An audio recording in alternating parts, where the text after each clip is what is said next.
It's a cold, chilly day. Hello everyone, this is CM Kozaman, sipping a glass of linden and lemon in this cold, chilly day. There's a nice fog. It's so foggy that I can't even see across the street, which is kind of rare, but it's very nice. Just the perfect time to record a podcast about strange creatures and demons from legends in Turkey's Diyarbakır province. Okay, so in the previous video, we talked about monsters and demons from the forest folk tales of northern Pennsylvania. Today, we're talking about a similar selection of legends. Again, I'm liberally borrowing from this really nice study. It's only in Turkish, I'm afraid, but it's called Diyarbakır Efsaneleri, and the author is Muhsine Helimoğlu Yavuz.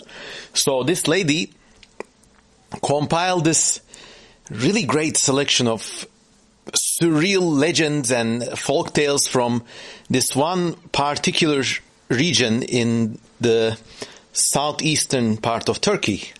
And, you know, this place is dominated by a city called Diyarbakır, which is the name of the place, but it's also the name of the province. So the province has some really remote corners. I mean, especially the geography is like a sharp wavy sea, imagine, frozen into rock, and it's full of valleys and ravines, and for that reason the region was difficult to control centrally until a few decades ago. And if you go even further east, these valleys increase in amplitude and they become this really amazing, mind-numbing series of mountains and valleys between the common borders of Turkey, Iran, and Iraq. So it's that kind of region, you know. It has not had a central authority for a long time, and state authority was usually absent. And if present, it was kind of heavy-handed. And in this environment, you know, people were kind of segregated into clans.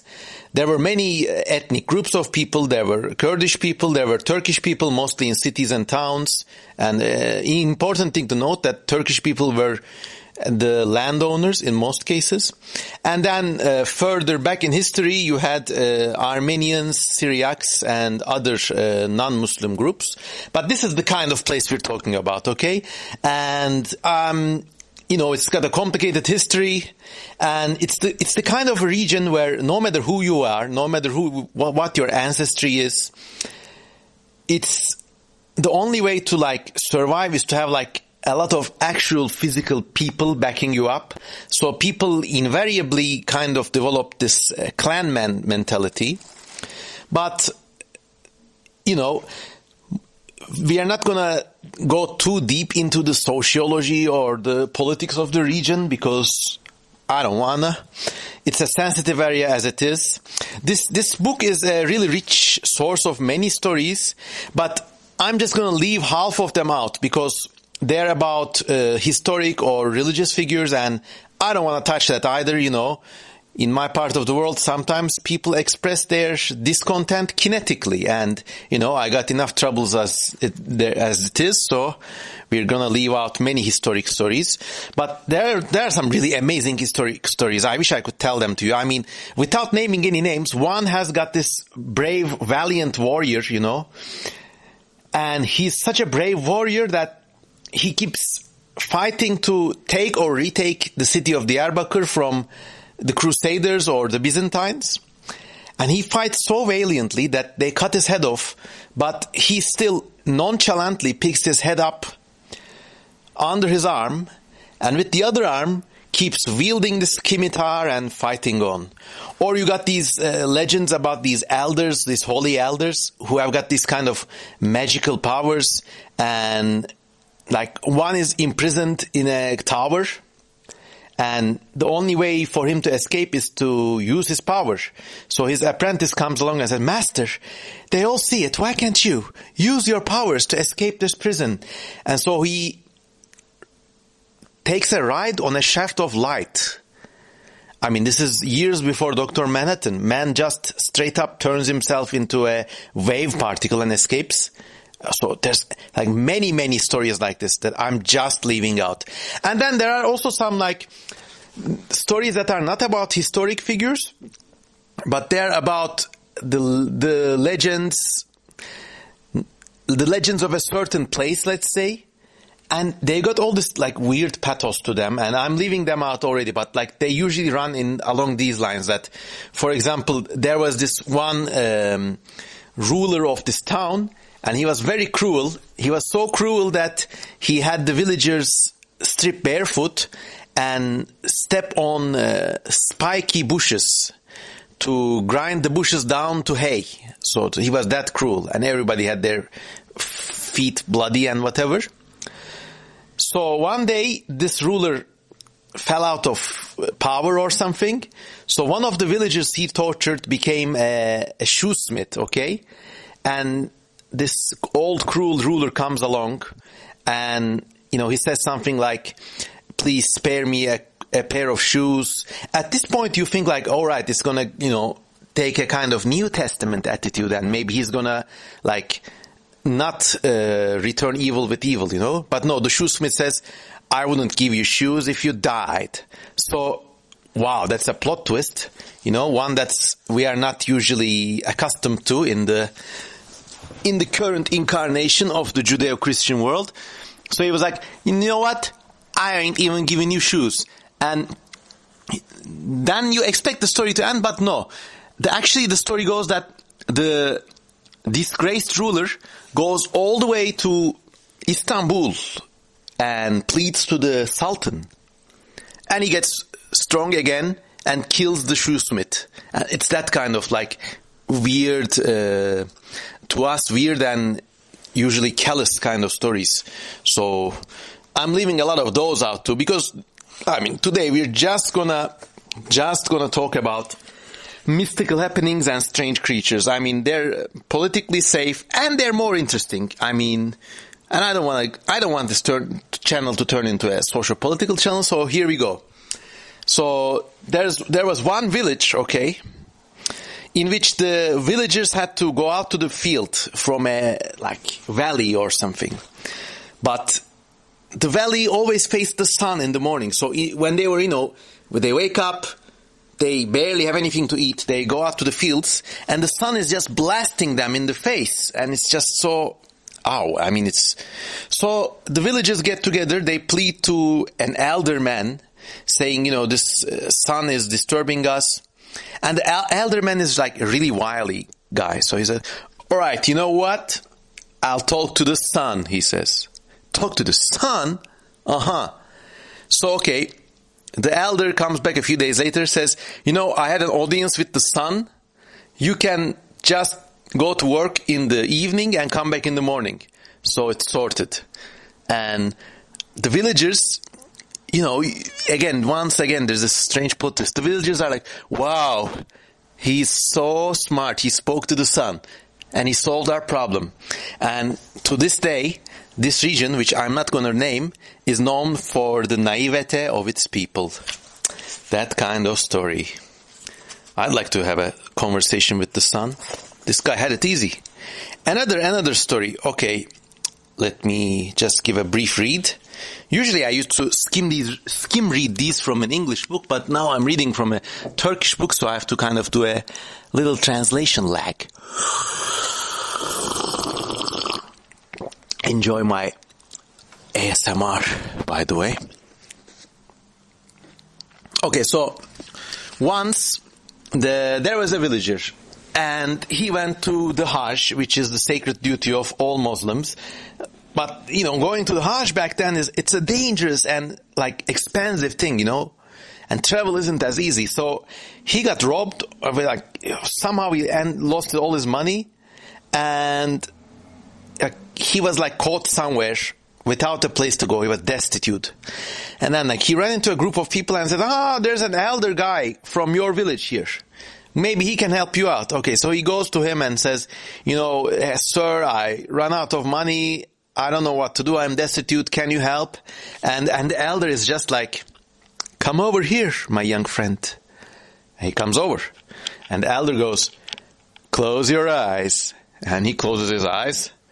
and then he says, open your eyes. Boop. There's a change in the air pressure. Suddenly, he's right like 100 meters outside of his own village. Elder had such mystical powers that he just teleported the guy right there from Western Arabia to the edge of Mesopotamia. Teleport guy. What a cool guy. But he says, don't tell this to anyone. Because, okay, this is a common theme in legends from this region. If you reveal someone's hidden power, he dies or she dies. So this guy who was just lucky enough to be teleported was also kind of a fool. So he's like, you know what? The elder teleported me right back. And then because of this revelation, the elder was like, oh my God, my heart, and he died. So his tomb is a site of visit to this very day.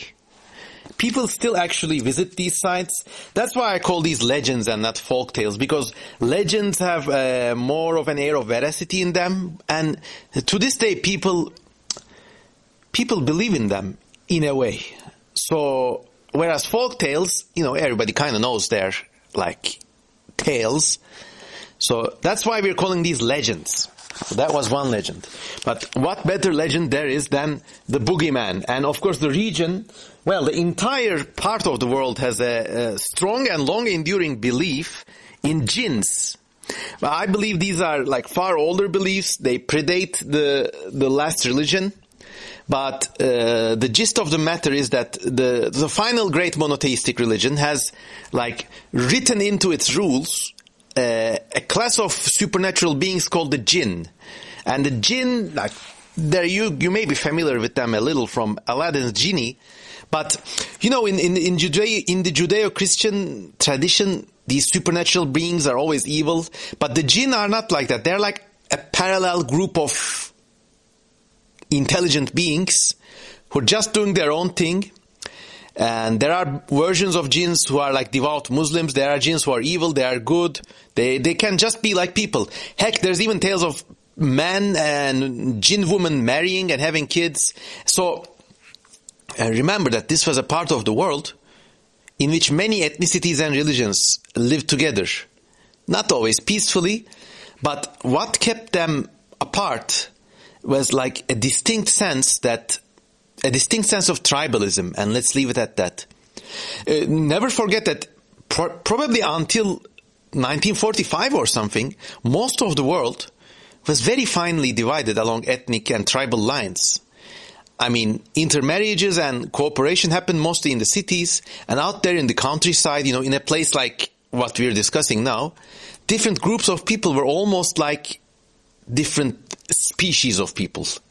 So in such an environment, it's not that unusual for them to consider an entire different class of beings who are different from people, different from humans, but they're neither good or evil. They're just doing their own thing. So in this part of the world, the belief in jinn is still rife. People really strongly believe in them, fear them. Heck, I would be lying that I probably wouldn't have an easy night's sleep if I listened to jinn stories all night. But we are talking about the legends of the Diyarbakır province now. So in this region, jinn have a special name. They are mostly called Pirabok, which is a really, really cool name. And so these Piraboks are all mischievous, and they can shapeshift and do all kinds of weird stuff. And now we're going to have like this entire range of Pirabok stories. Like when I tell it to you, when I am doing the talking and I'm talking in English, they sound, quirky, interesting. But if someone was talking and telling these stories in Turkish and, telling it in a specific voice, then, even I wouldn't have a good night's sleep. So, okay, here we go. Pirabok story number 1. There was a haughty gentleman, he was rich and, he kind of considered himself better than people, So he said, I'm going to have a bath this morning. Of course, in those days and in those places, you don't just turn on the shower. You have to go to a Turkish bath or a Roman bath. There's a long tradition of public baths in this part of the world. So he woke up his servant and he says, By the morning, meet me at the door with the lantern, for we are going to do Wahab Aha Turkish bath. I want to have a bath. All right. So the servant is like all grumbling, like, come on, in this middle of the night, why now? But he takes up the lantern and goes there. So the rich guy goes and has his bath, but it's full of naked guys. And they're so tall that their heads reach the dome. A Turkish bath is like, there's usually a dome, and it's about like 5 meters high, if not higher. So it's that kind of. So he goes to the bath in the middle of the night, like 4 a.m., 4 a.m. He goes to the bath. There's like water splashing, and it's full of these 5-6 meter tall guys. I was like, Nande Kore? He's like fascinated. And then he just, takes it easy, just has his bath, ignores the supernaturally tall people, and, dries himself up and has a second bath and whatever, and he goes out. And then he comes out and the dawn is just breaking, and he meets this one guy, and he says, man, there's these guys inside the bath. They're just so tall. I have never seen anybody like this. And the guy is like, you think those are the tall guys? And then he suddenly stands up, this other guy in the street, he suddenly stands up and stretches to a height taller than a minaret. So at least 20 meters or something. The guy is a zero gravity person, I don't know. And then turns out, all of these guys, the bath guys, the stretchy minaret guy, these were all Pirabok. And they were kind of like playing mind games on this guy for like getting his servant to wake up at such an early hour. So from that day on, no one went to the Turkish baths at that ungodly an hour. So maybe there's something. Where does the etymology of that word come from? Ungodly hour. So, if you want to have a shower, don't go out at ungodly hours. So that's one story. Okay, another day. Like one day, a guy was walking. It was like early evening, so it was dark. He was walking next to a village cemetery. And when he was walking, he hears these like baby goat.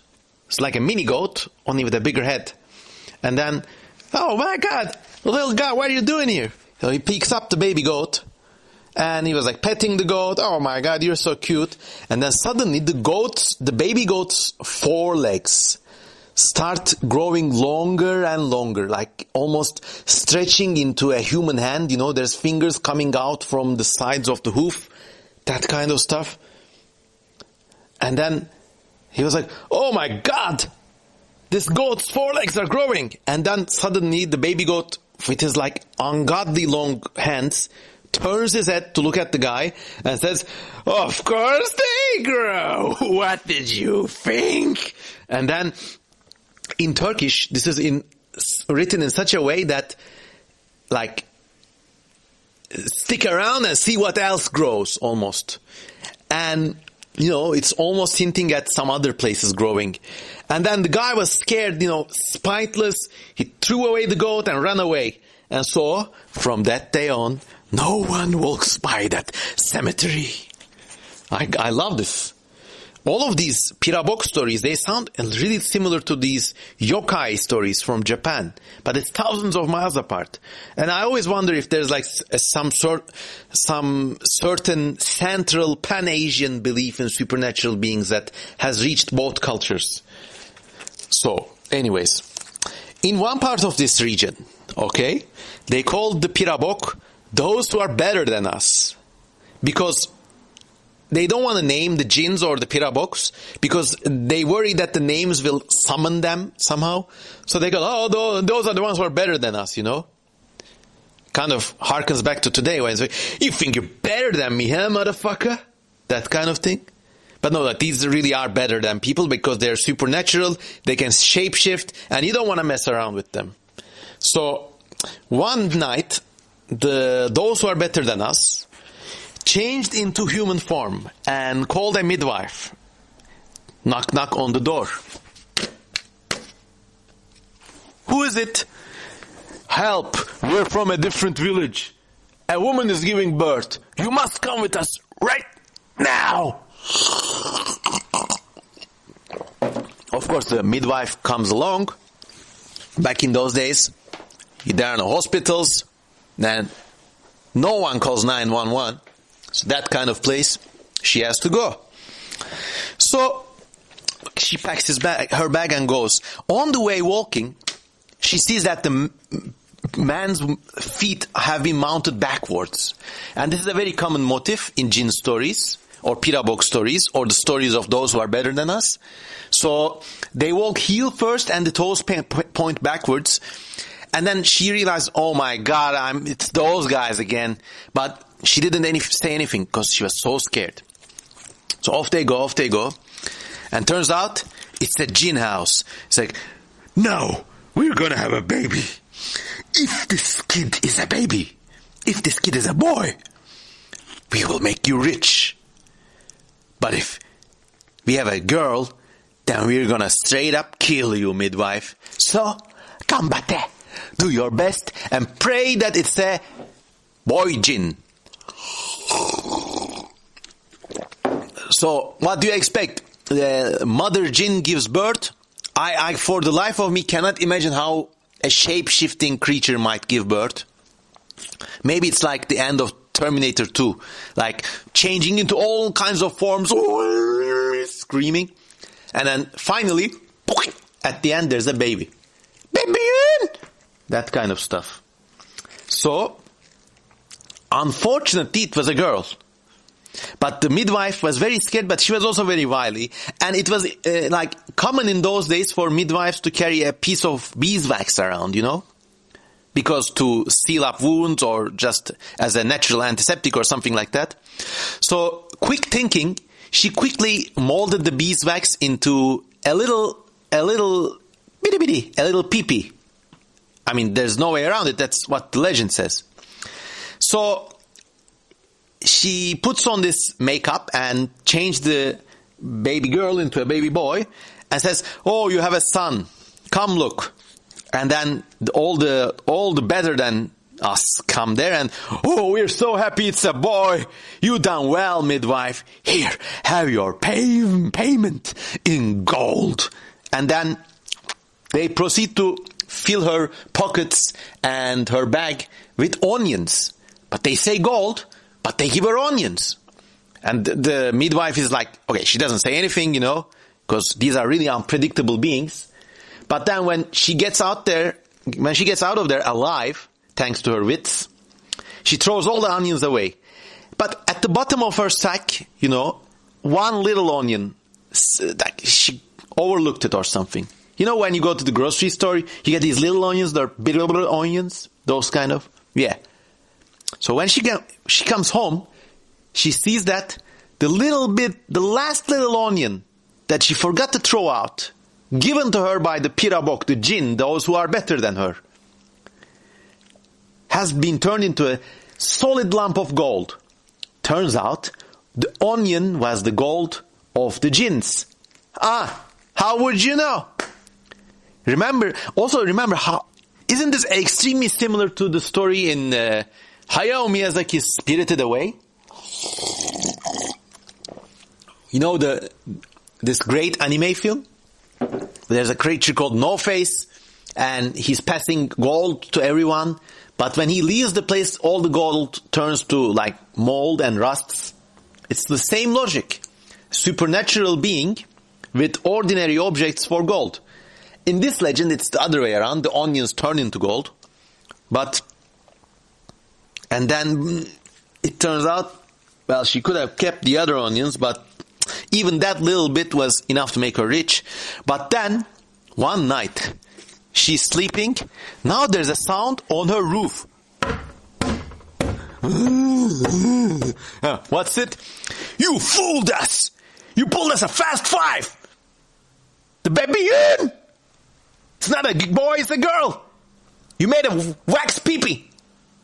Oh my God. So from this day on, the midwife was so scared that she would never leave her house without a sharp iron stick, which everybody knows is repellent to supernatural creatures. So that was that story. What a story, huh? What a story. I wish she kept more onions. But like even the tiny little onion, if it was solid gold, that's like a substantial amount of money. So midwife probably ended up with the better bargain. Anyways, one more story.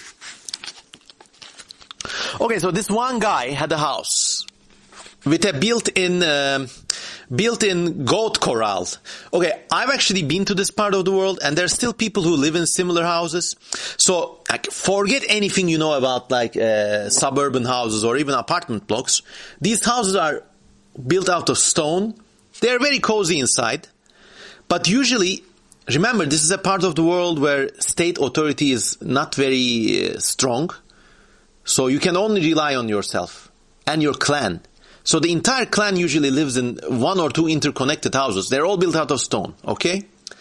What's more, most of these people are pastoralists. They tend goat herds, and not many people farm a plot of land, but they tend animals mostly. So they have to take care of their animals too.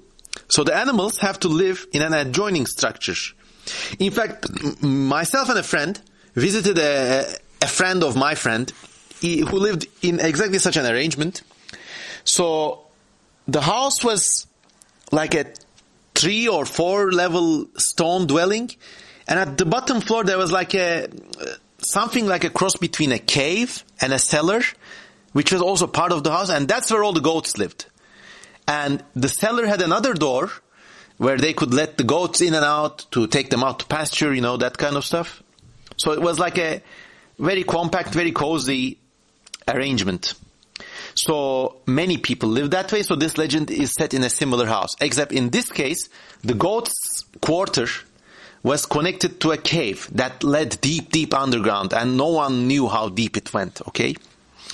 So for generations, for years and decades, this house has a guest. Imagine you're in this house, grandma slaughters a goat, everybody gets some rice, it's the best meal in the world. I had this meal, by the way, I can vouch that it is the best meal in the world. Goat meat, freshly slaughtered, with rice. I mean, it's better than butter. Very nice. So, okay, you're having such a dinner, okay, everybody's there. From the cave beneath the goat shed,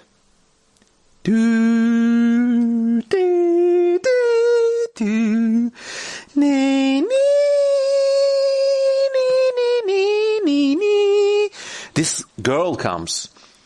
A blonde girl, very beautiful, with striking blue-green eyes. Every night when there's a dinner, this girl comes out of the goat cellar.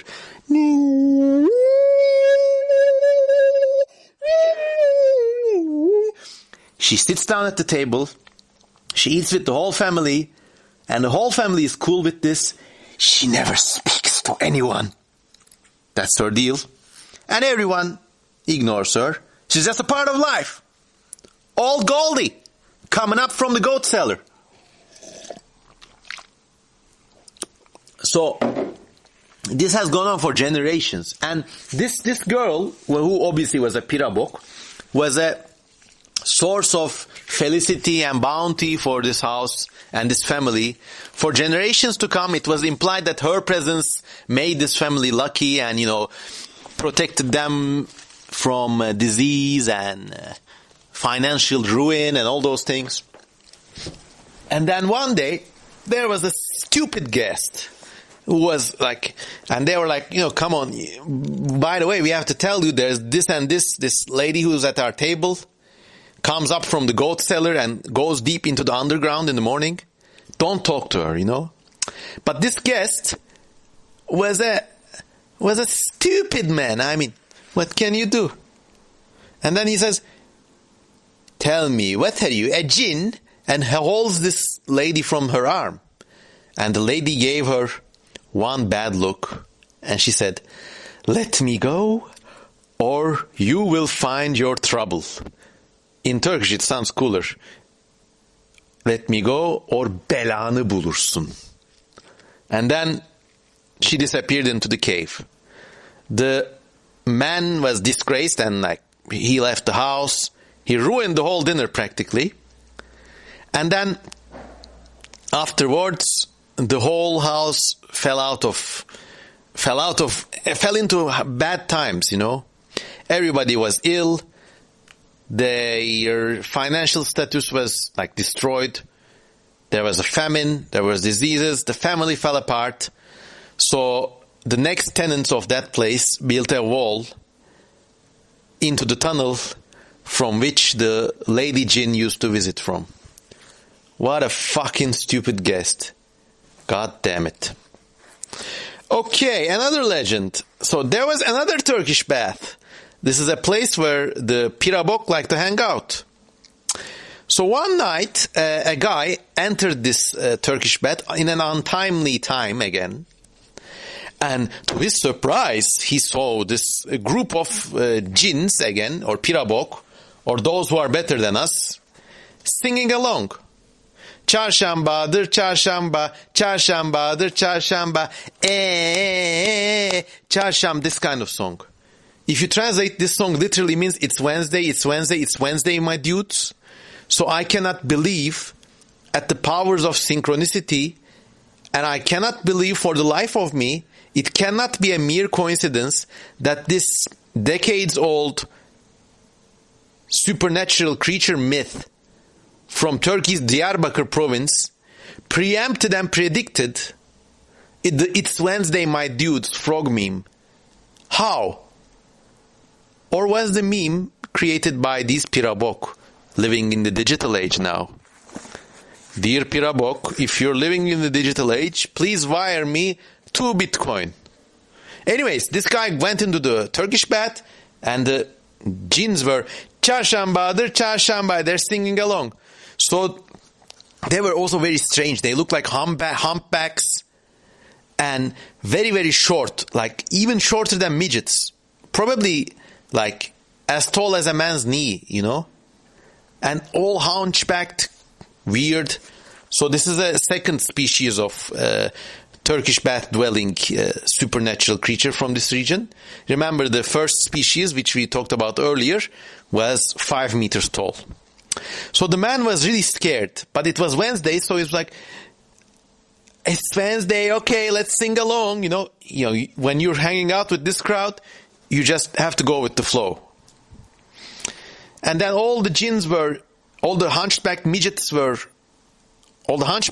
Jinns were singing It's Wednesday and spinning around. And this man joined them with their song. But he looked very sad. And one Jinn says, "Why are you so sad, my brother? What is there to be sad about? Life is joy," as they're dancing. And then the man is like, "I'm so sad because I got a hunchback just like you. And because of this, I couldn't marry. No one would let me have a bride. I'm just so sad." And the Jinn's like, "Is it anything to be sad about? Here, kire, let me straighten you up." And he patted him in the back, and the man's humpback disappeared. In fact, he became like a straight up backed, broad-shouldered, really handsome-looking guy. That's the kind of talent these Jinns had. So he went back home very happy. And then he told this story to his neighbor, who also happened to be a hunchback. Man, a lot of hunchbacks running around those parts of the world. Anyways. And then the neighbor's like, "Oh my God, maybe they can fix me too." And the ex-hunchback is like, "Oh man, yeah, definitely go there, those Jinns. It's Wednesday, my dude crowd. Hang out with them. They get you sorted out in no time." Jinns, big time work in chiropractic, something like that. Is it chiropractic or chiropractic? Anyways, they do that stuff really well. Oh, by the way, I personally suffer from a mild form of scoliosis, and I wish I could go to this Turkish bath. But okay, this neighbor also was a dick. He went to the Turkish bath again, except this was Thursday. And he saw at an ungodly hour the Piraboks, the Jinns dancing there. Çarşambadır çarşamba. Hep biri. Okay?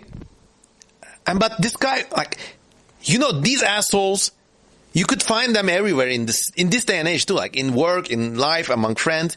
He was really pedantic. He was like, these jinns are having a ball, just having fun. And, you know, they're curing people for free. But this asshole comes along and saying, no, it's not Wednesday, it's Thursday, you're wrong. And then suddenly, there's this deadly silence in the Turkish bath. All the jinns, who are in the form of these really tiny hunchbacked midgets with cone-shaped hats, I might add, looked at him. Oh my God. The temerity of this guy. They were really angry. So, you think the day is wrong? Here, I'll show you what else is wrong. And they changed him into an even more grotesque hunchback. Remember, this asshole neighbor also had a little hunchback. But now, because of his unnecessarily silly comment, they gave him two hunchbacks, one on top of the other. So he lived like a misshapen creep all his days, and he died destitute. Okay. Whatever. So, you know, when you find yourself in a Turkish bath with supernatural creatures singing out, "It's Wednesday, my dudes," just say, "It's Wednesday, my dudes." It's always Wednesday in the Turkish bath. Anyways, let me read more. We got a lot of stories here.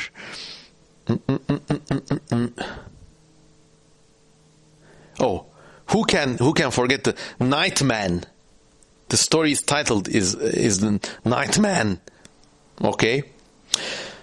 So one man came from one town into another, but because it was night, and in those days, you know, there was no nightlife anywhere. You know, if it's night, everybody's at home sleeping, and night is the time for thieves and brigands to go roaming, you know, so it's not safe out on the streets. So, actually, the town had a wall around it, so 3 of the wall gates were closed, but only one last door was open. But this gate led through a road that ran by a cemetery. And, you know, that's not a really nice, that's like a unholy place to walk from. So anyways, but, you know, you gotta do what you gotta do. All the other doors are closed. So he walks through the only open door by the cemetery. Then he hears these interesting footsteps.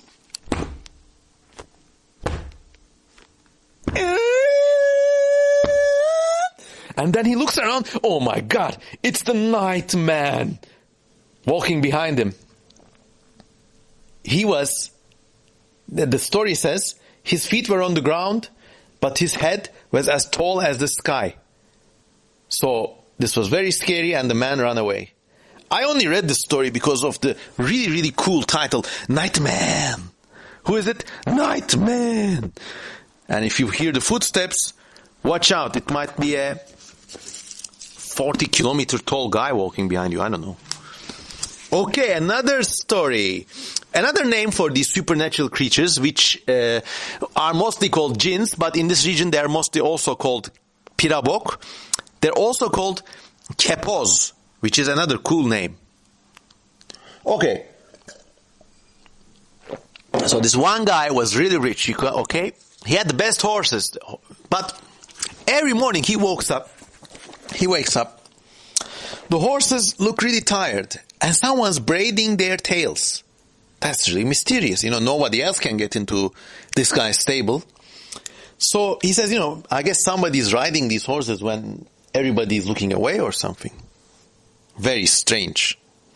So he takes this sticky tree gum or pitch, you know, and he lines the saddle with it to see what's going to happen. Next morning he comes to the stable again. Oh my God, what's this? There's like a squat, dark-colored female monster sitting on top of the horse. The monster is called Kepos, who belongs to a subspecies of the Jinns or the Piraboks, but it's like a really, really bizarre looking thing. She had sagging breasts, so long that she could drape them over her shoulders. Flop, just threw one on. Just like that. So, okay, the guy goes, haha, you're my prisoner now. You've been stealing my horse and braiding the hair. That's really strange. Also, really big parenthesis here right now. Remember, in Northern America, you got these cryptid lore, and one of the strangest stories about these cryptids in North America is about the Bigfoot. They say supposedly the Bigfoot come to horses and braid their tails. And it's very interesting how this motif has occurred simultaneously in North America and southeastern Turkey. It's just so bizarre. And it's obvious that this story traveled from the old world to the new world with the horse because, America didn't have any horses until the Europeans brought them along. So, these legends, they really travel fast. So, okay, this guy catches this Kepoz lady who's got these long sagging breasts. And then, the lore goes that if you catch this creature, she becomes your slave, unless she's released from your bond. So, for years, this Kepoz became a kind of slave or a servant to this family. They made her do all the chores, they made her cook all the food, they made her took care of the babies even. Imagine the psychology of a kid who grows up babysat by this supernatural monster. But anyways, the secret of the Kepoz was that if you cut a lock of her hair and hide it, this creature becomes your slave forever, okay? So one night, everybody had to go to the Turkish bath because families go to the Turkish bath together on occasion. And the Turkish bath is just a common motif in these stories. You just have to live with it. So the Kepoz was just rummaging around the house, and she found the box containing the lock of her hair. She found the key to her own servitude. And she said, I found my hair. I'm free now. And now I will teach you a goddamn lesson. So the family was making her boil milk to feed to their recently born little baby. Because back in those days, sanitation was a big deal, Even I was born in 1984, okay, in Turkey. Even when I was born, it was like a customary thing to boil milk because there might be germs in it. So it was those times, so they were boiling milk. So this is very dark and very sad, but the Kepoz threw the baby into the vat of boiling milk, killed the baby, and says, this is my revenge for making me a slave for years. I have taken my revenge. The whole family was destitute. It was almost like a Quentin Tarantino kind of ending. Or like one of those depressing science fiction movies from the 70s.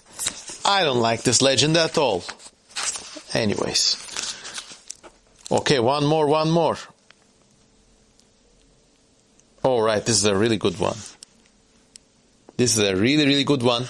Because this story, I'm going to tell it to you, but also remember how similar it is to a certain story from Greek myths. It's really similar to the story of, I believe, Odysseus and Kirke. Not Kirke, sorry. There's a story in Greek myths with Odysseus and Calypso. Okay? In the story, Calypso is a nymph who abducts Odysseus to her cave. And she was really nice to him, but Odysseus was homesick. Years later, Odysseus runs away. No one recognizes him except for his wife, who recognizes him from a scar on his heel. Now, this is a bona fide ancient Greek myth. Okay, now listen to this Pirabok story. It sounds very similar. Okay, so there was this one guy who with his friends went to the mountain to gather some wood, okay? And on their way back, they noticed this guy was missing. They found his donkey, they found his axe, but he was not there. Turns out, a young and beautiful, a hot Pirabok, saw this guy, fell in love with him and abducted him to his cave. They married, they actually raised 2 kids, so it was not a bad experience for him. They had 2 half-breed, half-fu kids. Years passed. And this Pirabok lady was really nice. She was really nice to him. Also pretty, really beautiful. But the guy was getting homesick. I miss my village, I miss my family, I miss my human wife and my human children. But the Pirabok was, no, my friend. You are my guest now, and you're never going away. And then one day, the Pirabok, who I keep imagining must be incredibly hot, something like an anime character, forgot the stone gate of the cave open. Seeing this opportunity, the guy ran away and ran all the way to his village, And it was a long way away, so he was covered with mud, wounded, really weak when he arrived. So nobody could recognize him. Nobody could recognize him. He had changed. But then, his wife recognized him from a scar on his heel. She took him home, and he told her all about his experience having a second life with this Pirabok lady. And then, meanwhile, the Pirabok came back to the cave and saw that her husband was gone. She was very sad, and she flew over to his village and begged him to come back. Please, don't leave me, that kind of stuff. But the guy is he was adamant, I've had enough of this. I want to live in my village. Plus, I want to come over to your cave and take my half human, half Pirabok kids to live with me. It's kind of like a marriage story kind of thing. And the Pirabok was like, if you do something like this, I'll kill your human children in your village. And the guy was like, whoa, hold it there. So, they reached a compromise. The lady Pirabok was really sad, but she got over it. She raised her kids, he raised his kids, and the story ended surprisingly happily. I was expecting some child boiling action once more, but it's a nice twist that this did not happen. Another story. Did you like these stories? Are you enjoying it? I hope you're enjoying it, because I'm enjoying telling them. Oh boy. Oh, but my throat isn't enjoying this. I can tell you that much. Oh. Okay. So this time we got another interdimensional love story. But this time, the guy falls in love with the lady Pirabok. The guy is named Hamza. He's going through a mountain, river or something, as he would. Turns out, this really sexy lady bathing in this river. What a scene. All the droplets frozen in slow motion, her hair swinging around wet, and all the water, cascading down in rivulets down her. That kind of stuff. And he stopped her. I was like, I'm in love with you. Marry me. Oh my God. And she said no. And then her relatives, other Pirabokim, came over and give this guy a solid beating. Take this motherfucker. That kind of beating. So, every 15 days, they start beating on this guy. And 5 years passed this guy way, Every 15 days, these supernatural creatures come out and they take that, kick it. That kind of beating. For 5 years, this guy took it. He was like a solid bloke right there. So he was really in destitute spirits, he was all bruised and broken. And then one day, turned out this girl who he had accosted had died. So her brothers did not beat on the guy anymore, and he healed, and he was saved. That kind of story. I love this kind of weird, like sudden and strange twists. We are used to these Western stories, like you expect some big thing to happen or a revelation to come out, but sometimes it's like bam, over like that. It's more similar to life in that respect, these stories. Okay. So there's a specific kind of Pirabokim or Jinn or whatever you want to call them who attacks women who have just given birth. They've got many names. They're called Pirelik, they're called Heft, but they're really, really scary because what happens is that when a woman is lying in her bed after giving birth, they come up to her and they suck her lungs out. What an imagination. The only way to stop this is to have an iron needle, a sharp iron stick, or another iron implement next to you. So that way you can scare them away. But one woman who was careless did not have any iron weapons around her after giving birth. So suddenly she saw this enormous woman's head floating through her doorway as she's lying there with her baby with long hair. She was very tall as well. So the monster came over to her, take her lung, and she died. That's it. For this reason, this thing is called heft vurması, or these things are called those who are better than us, and you have to keep something iron next to you.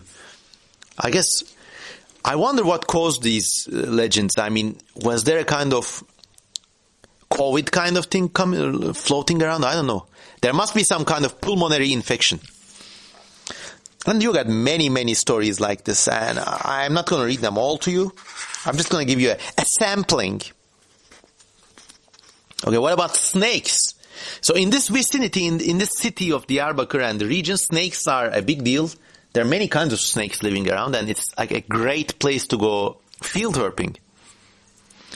So one day, in an old house, which is made out of stone, there was a snake in the basement. And snake was in love with the lady who lived in the house.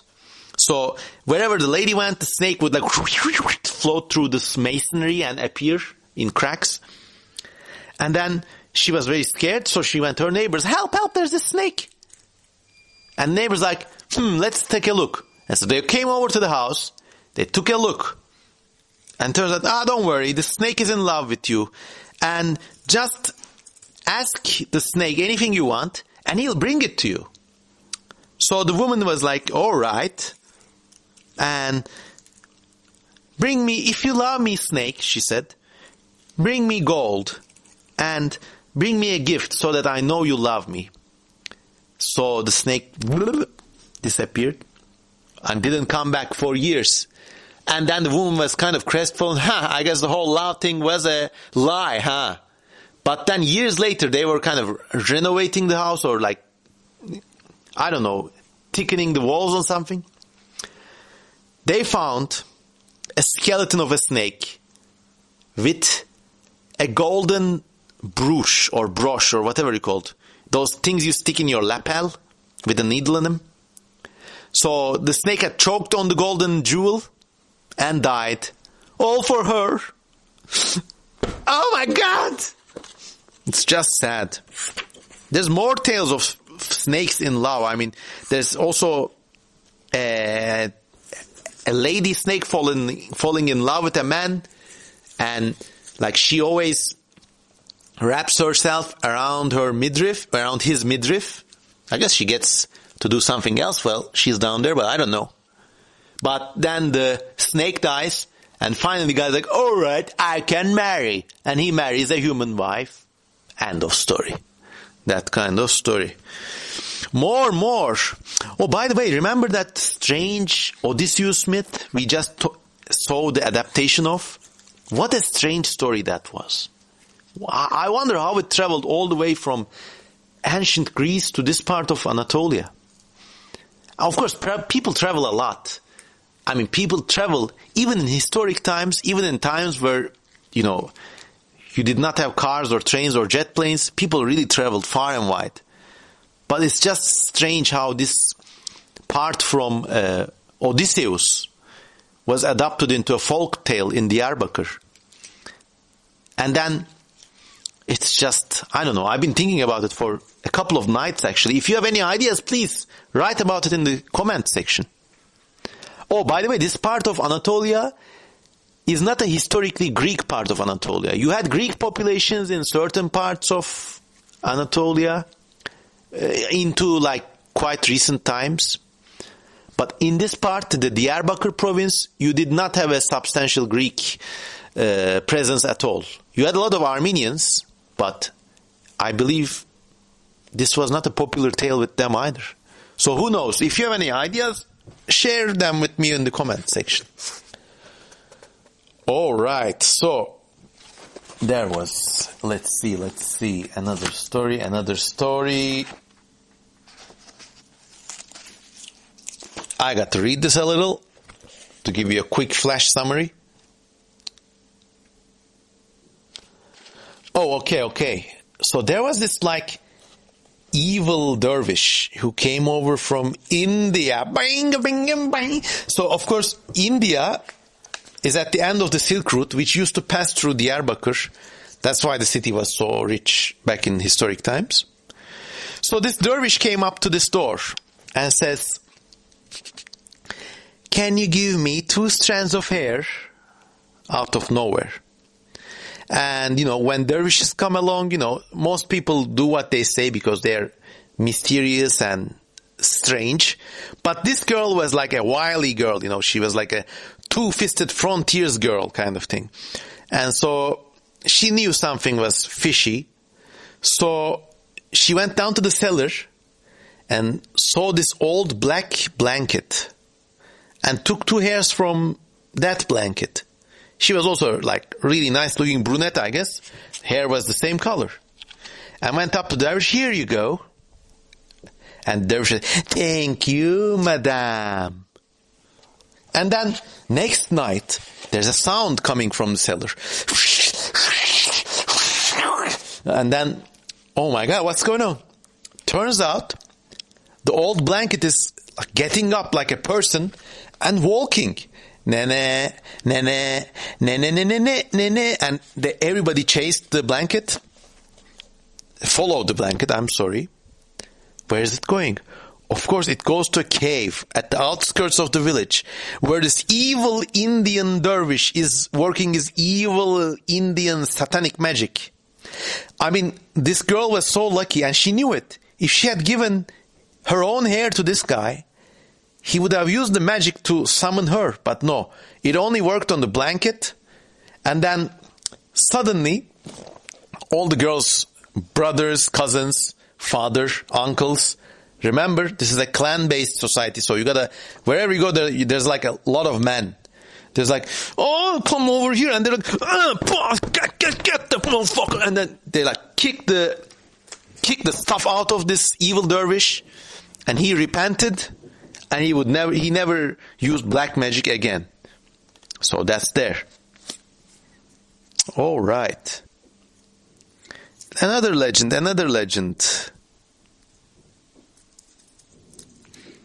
Okay. So, once upon a time, this part of Diyarbakır had a really cruel ruler, okay? And, everybody had to do his bidding, but nobody really liked him. And then there was also a sheikh, a magician, or like a tribal elder, let's say. And he was like the good guy, everybody. He had street cred, everybody liked him. But then word reached to this like appointed ruler, the pasha, let's say, that the elder was plotting to overthrow him. So he said, "Bring me this guy." So like everybody loved this guy, but they couldn't defy the pasha's word. So they arrested him. They brought him over. And then he had him imprisoned in a tower or a jail cell somewhere, okay? And then the elder was like, okay, what can I do? It's fate, I have to do. Like, he was all Mahatma Gandhi about it. He did not resist. But then, his followers and his son urged him, use your magical powers, get out of this place, please. But he was like, no, it's not time. The Pasha must be obeyed. And then he was like, the imprisonment kept on and on, like, it was really destitute. So, like, once again, they implored him, like, use your powers, please. You got all this, like, strange magic you can do. But he was like, okay, what can I do? So he said, bring me a pillow. Bring me a velvet cushion, he says. Okay, they brought him in the jail, by the way. So he takes the cushion and he goes,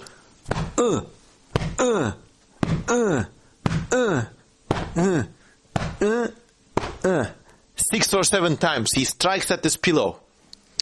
And for each strike, one relative of this evil Pasha started swelling up and dying horribly, horrible scene. And then with the final strike, the evil Pasha also died. So the Pasha, still being a high government official, he had to be buried with an official ceremony and stuff. But the grave would not take the hand with which he signed the arrest warrant for this holy man. So the grave was built in such a way that the hand kept popping out. So it had a special container above the earth to cover the evil hand, so to say. God, I wish I had a power like that. Who knows? If you had a cushion like that, who would you hit it for? Or don't tell, because this is YouTube. Okay, more stories. We got a few more left. Okay, this is very interesting. So, this is another form of Jinn or Pirabok, or those who are better than us. So one man was one night walking from a road that went next to a cemetery. I guess you can predict what's going to happen. Suddenly he hears this rattling sound, like almost like the rattle of a rattlesnake, which do not live in this part of the world. Rattlesnakes are exclusively North American and South American creature. But anyways, the sound resembled a rattlesnake to someone who would be familiar with rattlesnakes. Okay. So he turns and looks back. It's a horde of skulls coming behind him, rattling their teeth together. And this apparently was the form that one jinn would take. So the entire single creature would manifest as a colony hive intelligence of rattling skulls. So the guy ran away and it was scary. That's that. But I love the story because it's got such a creative and strange creature design. A horde of skulls. Okay. One day, another man was going to a place called the Black Cave, which I guess you can predict what's going to happen there. And from the cave, this music is coming. Drums, flutes, really, really strange sounds. So it turns out a gang of Pirabokim were having a wedding there. They said, come over, human, join us. But if when you join, never say a prayer, because these prayers chase them away. So, okay, the guy sits down, and they give him some, like, wedding feast food. And then, suddenly, the guy goes all Google-eyed. Turns out one of the Jinn or the Pirabok ladies is wearing the same kind of... I guess, what would you call it? It's the same clothes as his wife. Unbelievable. And but even the patterns are the same, even like the individual stitches are the same. And in those days you didn't have exactly Zara or Walmart to go to. So there was nothing called ready fashion. Everybody had to make their own clothes. So he silently cut a little corner of the dress and he left the magic cave and then he went home. And then when he went home, he said to his wife, we got to take a look at your nice dress. So they unlocked all the chests and took all of her clothes out. Turns out the same corner was cut. And it turns out these jinns were stealing people's clothes when they were not looking and having a debutante ball with it, having a wedding with it. So from that day on, nobody visited the Black Cave. All right. Another story. Another man was walking by another cave, and turns out there's a really nice, really beautiful, really lively, bouncy lady there with her chest was exposed. That's what the legend says. Across her neck and chest, there was a necklace of snail shells. Because of this unusual choice of jewelry, the guy was like, aha, I know, you are a Pirabok, and you're too hot to be real. That kind of thing. And then the lady was like, why don't you join me in the cave tonight? And the guy was really stalwart and says, I'm sorry, but I cannot accept your invitation.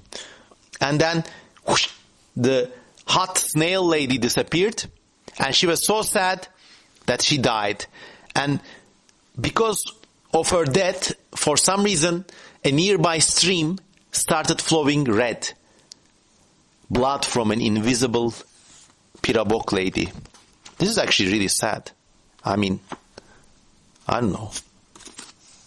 I probably would have refused her invitation as well. Okay, another legend. Another man had horses, and once more they were looking very tired for no reason after the night. And then I have to get this a little read. Okay, so this is a similar story. Once more the guy was he figured something was up. Once again he covered the horse's back with sticky mud. And once again there was a Pirabok with sagging breasts. He caught her. And then he made her into a servant. And this Pirabok was interesting because the way they made her a servant was that she did the opposite of anything they told her. So if they told her don't do the washing, she had to do the washing. If they told her never ever cook us a feast tonight, she had to go and cook the feast. So she served them for years. And then, when she got old, they were like, oh, come on, this was a good gal. She's a good girl, come on. They set her free. And then they released her to a nearby lake, which everybody knows is the dwelling place of these Pirabokim. And then she returned to her family. But her family was really traditional, and there were all the men in this Pirabok family were like, how dare you associate with people? So they killed her in a ritual killing, and then the river began to flow red, and also the lake had a reddish tint. So that's how tribal these jinns were. That's very sad. Anyways, more. Oh, this is one about the honest monkey. I love this story so much. Okay, so there was a dishonest milk vendor in Diyarbakır once upon a time. He was like a shifty salesman, For every gallon of milk, or they don't have gallons, of course, but every pitcher of milk, he would dilute it with 2 pitchers of water. So, 2 to 1. Keep this in mind. Because of this dishonest work practice, he became really, really, really rich. And he became so rich that he could afford to make the Hajj pilgrimage. This is something that every Muslim must do, and it's a really expensive task. And you have to especially in those days, this guy grew so rich that he could afford to take a boat. And, that was the epitome of wealth back then. So okay, this evil businessman goes on the boat.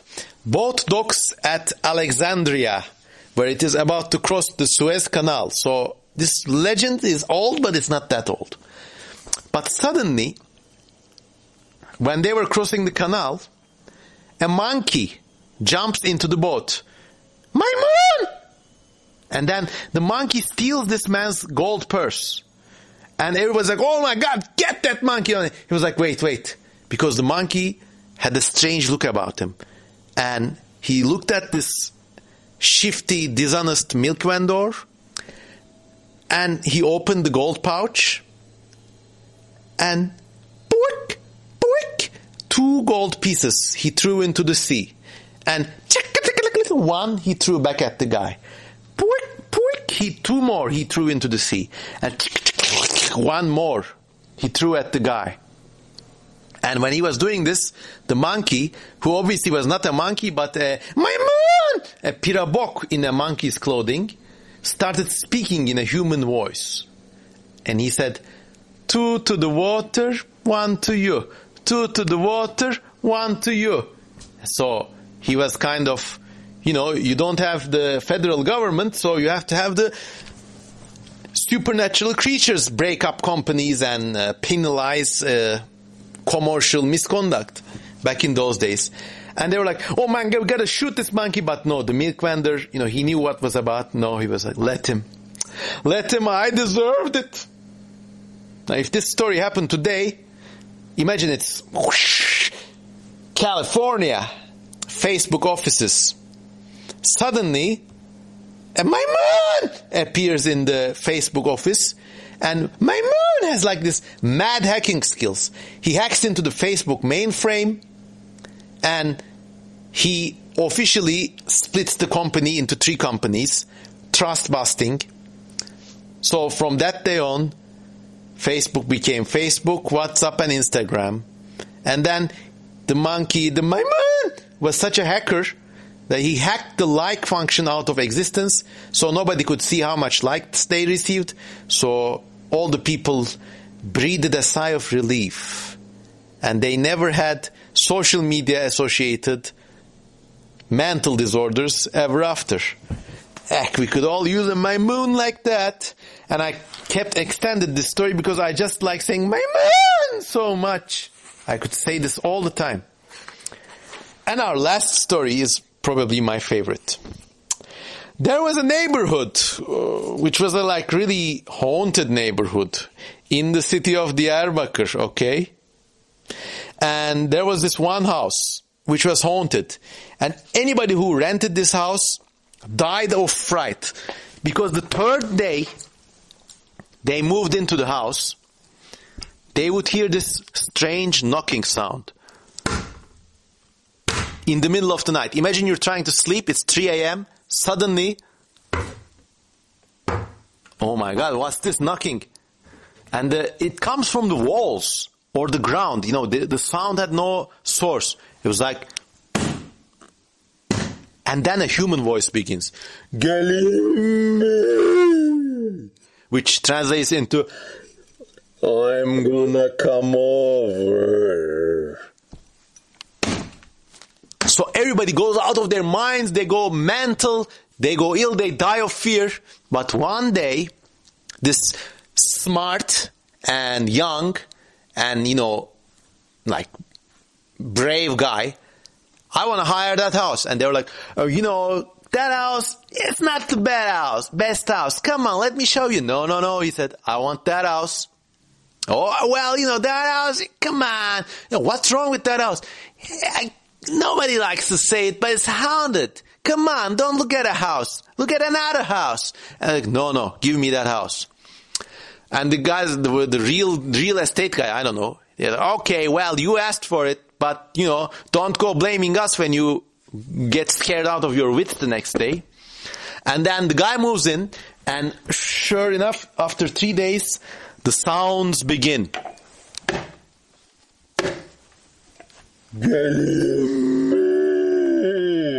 And the guy is like, it's really funny, Gel ulan. In Turkish it means, come over, what the fuck? Come over and show yourself. And he was like, nobody had said this before. Everybody was just scared. They were scared to death, but this guy was really brave, so he confronted this voice demon. And then suddenly, the sound stopped. When he said, come over, show yourself, the sound just cut off as if with a knife. And then the wall started swelling a little, and then the guy like took a pickaxe to that wall, and out spilled these hundreds of gold coins. Hundreds. Unbelievable. So the guy grew rich and the hauntings were gone and everybody lived happily ever after. So the moral of this story is, if you hear a sound coming from the walls, confront it and you will be rewarded with a cachet of gold. Just a little haunted cachet. And with that, everyone, I hope you enjoyed our little tour in the legends of Turkey's Diyarbakir province. You know, I keep telling all these stories. If you appreciate it, I would really welcome if you could contribute $1 or more to me through patreon.com, because everybody knows there's no such thing as a free lunch, and I would be very grateful to you if you could contribute. So with that said, I hope you have a good time, and remember, if you hear this knocking sound from the walls, you know what to say. Please like this video, subscribe, comment, and tell me what your favorite myth was. Have a nice day. Goodbye.